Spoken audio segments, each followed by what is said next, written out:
हमारे हिंदुस्तान का लड़का आज जाकर हॉलीवुड में काम कर रहा है। तो मेरी कोशिश हमेशा ये रहती है कि मैं बेहतर करने की कोशिश करूं। कंपेयर मैं किसी से नहीं कर सकता, लेकिन उनसे दुनिया मेरी कंपेयर करती है तो ये मेरा सौभाग्य है, ये भोजपुरी समाज का सौभाग्य है, इसे भोजपुरी इंडस्ट्री मुझे उनके आसपास रखती है। सर, आपको ट्रेंडिंग स्टार कहा जाता है। आपने कहा कि आप उल्टा करना चाहते हैं। एक दो दिन पहले जो सलीम सुलेमान के जो उनकी म्यूजिक चैनल है उस पर हिंदी गाना आया सर। आपको दर्शक देखना चाहते हैं हिंदी फिल्मों में, आप कब दिखने वाले हैं या बात चल रही है? देखिए, अगर ऐसा ही साउथ के लोग सोचे होते तो साउथ इतनी बड़ी नहीं होती। वो भी हिंदी में काम करते हैं, लेकिन उन्होंने अपने आप को साबित किया। तो हमारी भी कोशिश है कि अगर हम अपने भाषा, जिस भाषा ने हमें इतनी मोहब्बत दी, तो हमारा भी दायित्व बनता है कि अपने भाषा को और ऊपर लेकर जाएं। जिस तरह साउथ के लोगों ने अपने भाषा को आज पेन इंडिया बना दिया, तो हम भी कोशिश ही कर रहे हैं। इसीलिए हम लोगों ने अवधी में इसको शूट किया है, और हमारा भाषा भी अवधी है इसका, कि अगर लोगों को पसंद आए तो हम फिर इस सिलसिला को आगे तक लेके जाएंगे।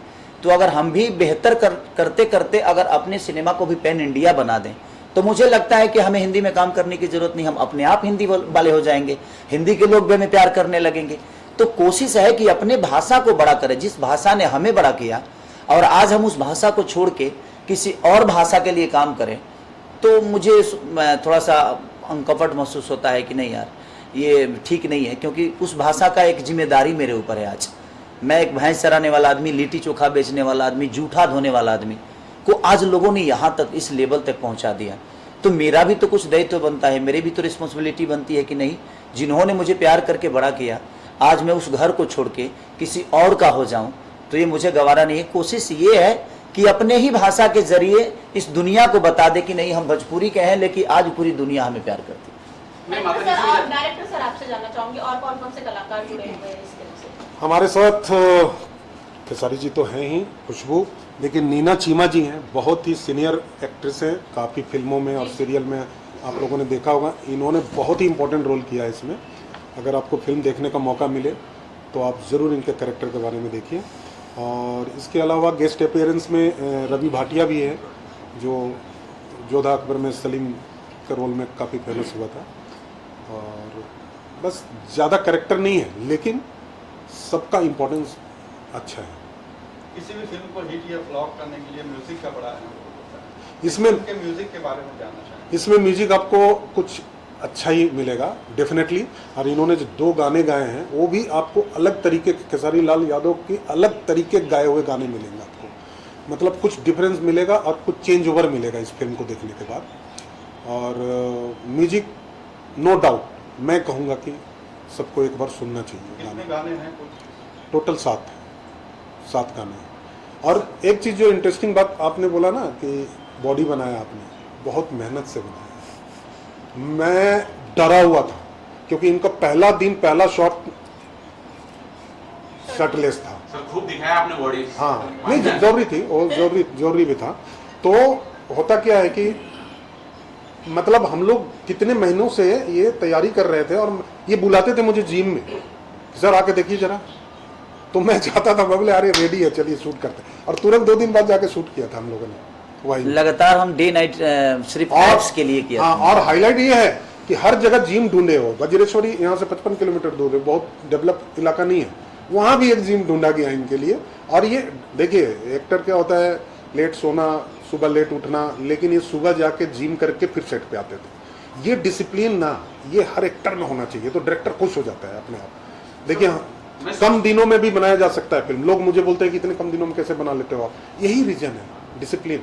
सर, एक चीज और मैंने उसमें देखा है कि टोना टटका भी आप दिखा रहे हैं, और मैं ये भी जानना चाहता हूँ कि इस कुत्ते का अहम रोल, मुझे लगता है कि एक अहम रोल है, तो वो भी बताइए कि सर क्या रोल। देखिए, तंत्र मंत्र जो है ना, आज भी हमारे समाज में बहुत ही घातक सिद्ध होता है, तो उसको दिखाया है हम लोगों ने। इंटरेस्टिंग सीन्स हैं कुछ उसके, लेकिन देखिए कैरेक्टर इंटरेस्टिंग होता है, लेकिन समाज के लिए घातक होता है। वो आपको फिल्म में भी दिखेगा कि कैसे एक झूठ बोल के, रितु शर्मा जिन्होंने NSD के सीनियर एक्ट्रेस है, वो भी उन्होंने तांत्रिक का रोल किया है। बट क्या होता है, तंत्र मंत्र हमेशा नुकसान ही देता है, ये फिल्म में भी दिखेगा। आपके सब बगल में जो है, आप ये हमारे कंपनी के CEO हैं मधुकर जी, ये खुद राइटर भी हैं। सर बताइए सर, कुछ इस फिल्म से आपका क्या अनुभव है, क्या है, कुछ शुभकामनाएं? हाँ, एक्चुअली भोजपुरी फिल्मों का जो सफ़र था, विदेशिया, गंगा मैया तो पेरी चढ़े गो, या अवधि की आप ले लीजिए, बाकी की जो फिल्में थी नदिया के पार, तो ये सफ़र कहीं भटक गया था। उसके बाद भोजपुरी को वो इज्जत नहीं मिली जो मिलनी चाहिए थी। जबकि अगर आप देखें यहाँ पे बॉम्बे में फिल्म इंडस्ट्री में, तो उसी जोग्राफिकल एरिया के सारे ही लोग हैं, राइटर से लेकर डायरेक्टर तक बहुत ज़्यादा लोग हैं, लेकिन कहीं ना कहीं हम लोगों ने वो काम नहीं किया जो हमें करनी चाहिए। तो मैं खुद भोजपुरी भाषी हूँ, तो मुझे लगा कि ये मेरी जिम्मेदारी है कि एक अच्छी फिल्म हम दें, और खेसारी जी जो कि इस इंडस्ट्री के लीड एक्टर हैं, वो इनकी भी जिम्मेदारी है कि भोजपुरी को हम वो सम्मान दिलाएं जो डिफरेंट मूवी। सर लास्टली मैं सर से करना चाहूँगा कि एक बार अपील कीजिए कि पिक्चर कब आ रही है, और आ जाओ रवि, इधर आ जाओ, इधर आ जाओ, आ जाओ, आ जाओ। सर जैसे जैसे कहा गया, सर कह रहे टोना की बात हो रही है, टोना की बात हो रही है, सर आप कितना मानते हो तंत्र मंत्र टोना वगैरह में? जादू टोना में विश्वास करते हैं? देखिए, जादू टोना तो होता ही, अगर नहीं होता तो इतनी सारी प्रॉब्लम कहाँ से होती। देखिए, जो मानते हैं कुछ है तभी मानते हैं। ईश्वर इस धरती पे नहीं है, फिर भी पत्थर को पूछकर हम उनके विश्वास को मानते हैं ना, हमारे विश्वास में रहते हैं ना। हमने कभी ईश्वर को देखा नहीं, लेकिन हम सुने हैं कि हाँ ईश्वर है इस धरती पे, तो हम मानते हैं ना। उसी तरह हर वो चीज़ है जिसे दुनिया मानती है, बशर्ते आप उसको अमन कितना करते हैं ये आपके ऊपर निर्भर करता है। तो मानते तो हम भी हैं, ऐसा नहीं कि नहीं मानते हैं, क्योंकि होता है, भूत है तो भाई आदमी डरता क्यों है, अगर नहीं है तो फिर डरता क्यों है। तो एक वहम जो है वो कहीं ना कहीं हमारे मन में चीज़ें होती है, और उस सिनेमा में देखने को मिलेगा कि कैसे क्या होता है, और एक ऐसी मोड़ है जहाँ पे सब चीज़ें अच्छी भी होती है।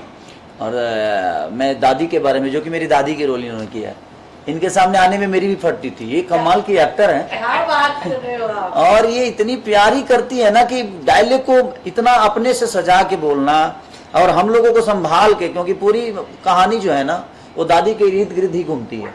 और दादी जो करती हैं कि इन्होंने महसूस ही नहीं होने दिया कि हाँ मैंने, मुझे तो पहली बार ये मिली और मुझे बड़ा प्यारा लगा इनके साथ काम करके, और मैं तो हमेशा चाहूँगा कि हमारे साथ काम करें और ऐसे एक्टर हमारे इंडस्ट्री को मिले और हम और ऊपर जाएं। क्या कहना चाहिए? मैं हाँ, इनके बारे में अब ये मत समझिएगा कि म्यूचुअल फैन क्लब है हम, ऐसा नहीं है, लेकिन इनके साथ काम करके, क्योंकि भोजपुरी के इतने बड़े स्टार हैं, तो लेकिन जब सेट पे मिले तो ऐसे मतलब इतने डाउन टू अर्थ पर्सन हैं। आप अभी भी आपने देखा होगा कि आते ही पहले पैर छे, और यही काम इन्होंने, जब मैं इनसे पहले सेट पे मिली तो ऐसे क्यों मेरा मतलब ओवरवेलमिंग एक फीलिंग होती है ना कि अरे, जैसे एक बार मैं इनसे मिली थी तेंदुलकर, सचिन जी से, तो उन्होंने भी ऐसे ट्रीट किया था कि जैसे बगल में बैठ के कोई घर के मेंबर है। उस टाइम भी मेरी आंखें भर आई थी, और जब इनसे सेट पे मिली तो अंदर से मेरी आंखें भरी हुई थी, पर मैंने महसूस नहीं होने दिया। तो आई वाज सो सरप्राइज कि इतना बड़ा स्टार और इतना डाउन टू अर्थ है, मतलब बिल्कुल बराबर में बैठ के खाना खा रहे तो भी ऐसे साथ में बैठ के, तो मतलब इनकी ये बात तो मुझे लगता है कि सबको जान लेनी चाहिए कि this person is so down to earth. और दूसरा, मेहनत करते हैं।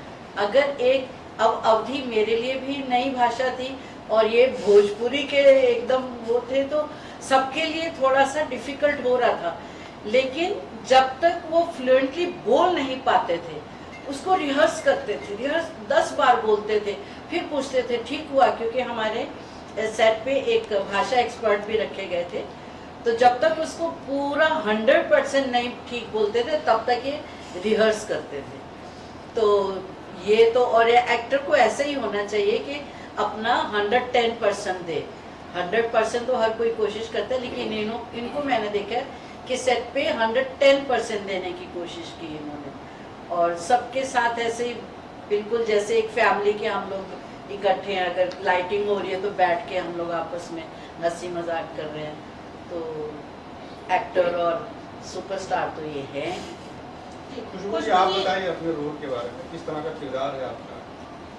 एक ऐसी लड़की का किरदार है जो गूंगी है और अपने प्यार को पाने के लिए हर हद तक जाने के लिए तैयार है, और बहुत मुश्किलों से अपने प्यार को पाती है, आगे बहुत सारे ट्विस्ट इसमें आएंगे। और एक बार फिर से बोलूँगी कि बहुत बड़ी अपॉर्चुनिटी डायरेक्टर सर एंड